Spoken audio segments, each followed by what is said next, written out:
इस फिल्म में दिए गए स्टेटमेंट्स पार्टिसिपेंट्स के ओपिनियंस हैं। व्यूअर्स अपनी समझ से काम लें।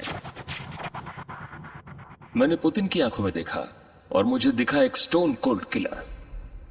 पुतिन की आंखों में देखो तो बस एक ही चीज दिखती है, KGB KGB KGB.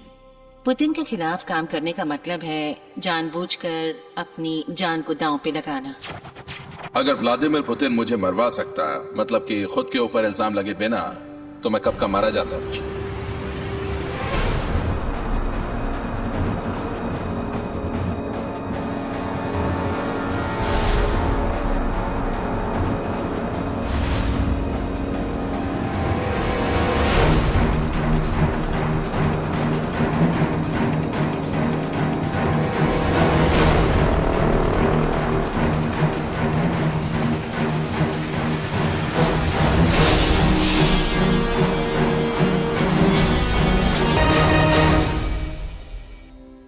National security council staff में 4 प्रेसिडेंट्स के लिए काम करने के बाद मुझे यह समझ थी कि बहुत ही हाई लेवल की पॉलिटिक्स में वॉशिंगटन के ऑफिस में क्या क्या हुआ करता है। एक ऐसा दौर था जब लगता था कि वाकई रिश्ते बेहतर हो सकते हैं वेस्ट और रशिया के बीच। एक वजह यह है कि बुश के एडमिनिस्ट्रेशन के साथ पुतिन शायद वेस्ट के साथ काम करने के तरीके खोज रहा था। वो पहला लीडर था जिसने 9/11 के बाद प्रेसिडेंट बुश को कॉल करके मदद की बात की। ये व्हाइट हाउस के लिए बहुत अच्छी खबर थी। मैंने उनकी आंखों को गौर से देखा। मुझे वो बहुत ही स्ट्रेट फॉरवर्ड और ट्रस्टवर्दी लगे। मैं उस वक्त उनकी सोल को फील कर पाया। प्रेसिडेंट बुश पुतिन से मिले और लौटकर उन्होंने कहा कि पुतिन की आंखों में गौर से देखकर मुझे उसकी सोल दिखाई दी। और जब मैं पहली बार पुतिन से मिला, मैंने वापस आकर प्रेसिडेंट बुश से कहा कि मैंने पुतिन की आंखों में देखा और मुझे दिखा एक stone cold killer.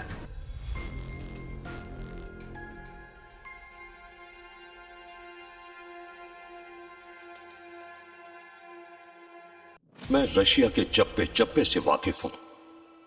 As a country I love it very much. मुझे रशियंस बेहद पसंद हैं, पर अक्सर उन्हें झेलना मुश्किल होता है। मैंने पहली बार पुतिन को देखा एक आदमी के ऑफिस में जिसका नाम था एनाटोली सोबजैक, जो कि मेयर था सेंट पीटर्सबर्ग का। उसके डेस्क के बगल में बैठा था एक बहुत ही नाटा सा, थोड़ा सा अजीब सा कैरेक्टर, जो सुनहरी बालों में सीधा साधा लग रहा था। और वो कोई और नहीं बल्कि व्लादिमीर पुतिन था। मैंने उससे कोई बात नहीं की, और करता भी क्यों, आखिर उसकी अहमियत ही क्या थी। Let's put it this way, अगर मुझे 100 लोगों की लिस्ट बनानी होती जिनकी रशिया का प्राइम मिनिस्टर बनने की गुंजाइश सबसे ज्यादा है, तो उसका नाम उसमें बिल्कुल नहीं होता। मेरे ख्याल से कई लोगों का यही मानना था।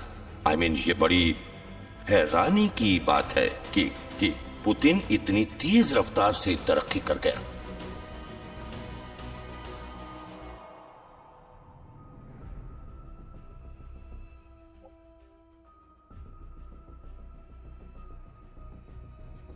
एक पॉलिटिकल कंसल्टेंट चुनता नहीं है, वो लोगों की बात समझता है।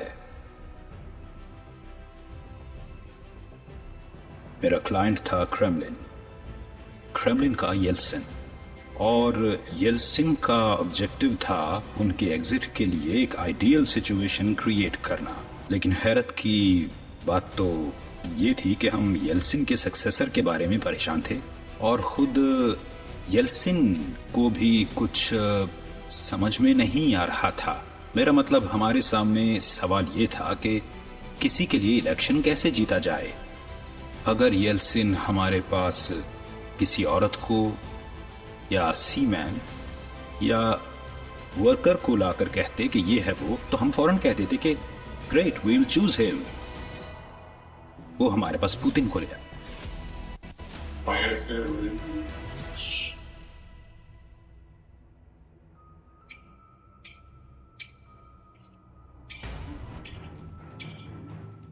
लेट 70s में मेरे पेरेंट्स ने सोवियत यूनियन से चले जाने का फैसला किया, और मुझे याद है कि मैंने अपनी माँ से पूछा कि ऐसा क्यों, तो उन्होंने कहा, यू नो व्हाट, या तो हम लड़ते हुए अपनी जान दे दें मौजूदा सरकार से, या हम कहीं और अपनी जिंदगी जी लें। हम अपनी जिंदगी ऐसे नहीं गंवाएंगे। वैसे कई और बातें हैं जो 1990s में हुई जिन पर कानूनी सवाल उठाए जा सकते हैं, और एक समय पर येल्सिन को लगा कि अगर ऑपोजिशन सत्ता में आ गई तो उनका कानूनी सजा से बचना मुश्किल हो जाता, और वो बखूबी जानते थे कि बाकी पूरी जिंदगी उन्हें रशियन जेल में बितानी पड़ सकती है। और इससे बचने का सबसे आसान तरीका था किसी को अपनी जगह ले आना, एक सक्सेसर जो येल्सिन को इस बात की गारंटी देता कि उन्हें किसी भी किस्म की कोई सजा नहीं मिलने वाली। पुतिन के प्राइम मिनिस्टर बनने के कुछ ही दिनों बाद लगातार टेररिस्ट अटैक्स का सिलसिला शुरू हो गया। आधी रात को हुए धमाके में 64 अपार्टमेंट्स गिर गए, वो भी एक के ऊपर एक। जो जिंदा थे उन्हें बचाया गया, बस अब कुछ बचा है तो लाशों का ढेर। पुतिन खुद को बनाता है कमांडर इन चीफ और येल्सिन इजाजत देते हैं। ये एक चेतावनी है, सरकार को नहीं बल्कि लोगों को। इसलिए इसका सही और सख्त जवाब देना होगा, करारा जवाब देना ही होगा। उसकी पॉपुलैरिटी खूब बढ़ती है। तो ये इंसान जिसे लगभग कोई नहीं जानता था, अब अचानक देश का हर नागरिक उसे जानता है और वो देश का सबसे पॉपुलर पॉलिटिशियन भी बन जाता है सिर्फ 2 महीने में। पहले अपार्टमेंट बिल्डिंग एक्सप्लोजन के बाद मैं अपने एडिटर के ऑफिस में गई। उन्होंने कहा कुछ लोगों का कहना है कि ये एफएसबी की करतूत है। एफएसबी असल में केजीबी की सक्सेसर एजेंसी है। वी लव्ड कि बात कुछ समझ नहीं आई, और फिर कुछ अजीब सी बातें हुई।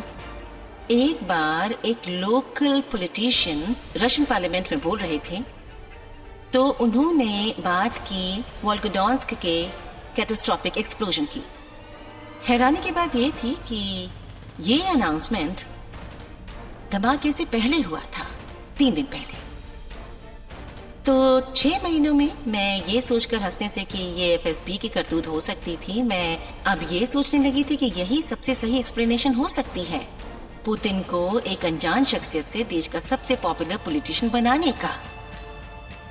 मैं पुतिन की बेरहमी की हद को अच्छी तरह से जानता हूँ, इसलिए मुझे ये जानकर जरा भी हैरानी नहीं होगी कि रशियन इंटेलिजेंस सर्विसेज का उस बॉम्बिंग में पूरा हाथ था।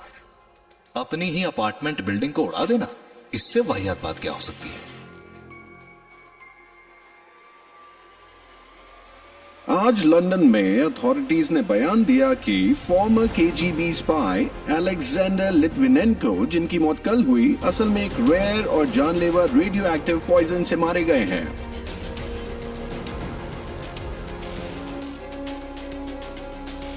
साशा ऑर्गेनाइज्ड क्राइम के खिलाफ एफएसबी के लिए काम करते थे, लेकिन फिर साशा को लगा कि दाल में कुछ काला है, खासकर करप्शन को लेकर, जो कि एफएसबी को दीमक की तरह चाट रहा था। उन्होंने खुलेआम कहा, एफएसबी अब एक बहुत ही खतरनाक ऑर्गेनाइजेशन है। वो इंचार्ज था इंटरनल इन्वेस्टिगेशन यूनिट का, और उसकी जिम्मेदारी थी रशियन इंटेलिजेंस सर्विस में करप्शन का पता लगाना। उसे बहुत कुछ पता चला तो कई लोग उसके दुश्मन बन गए।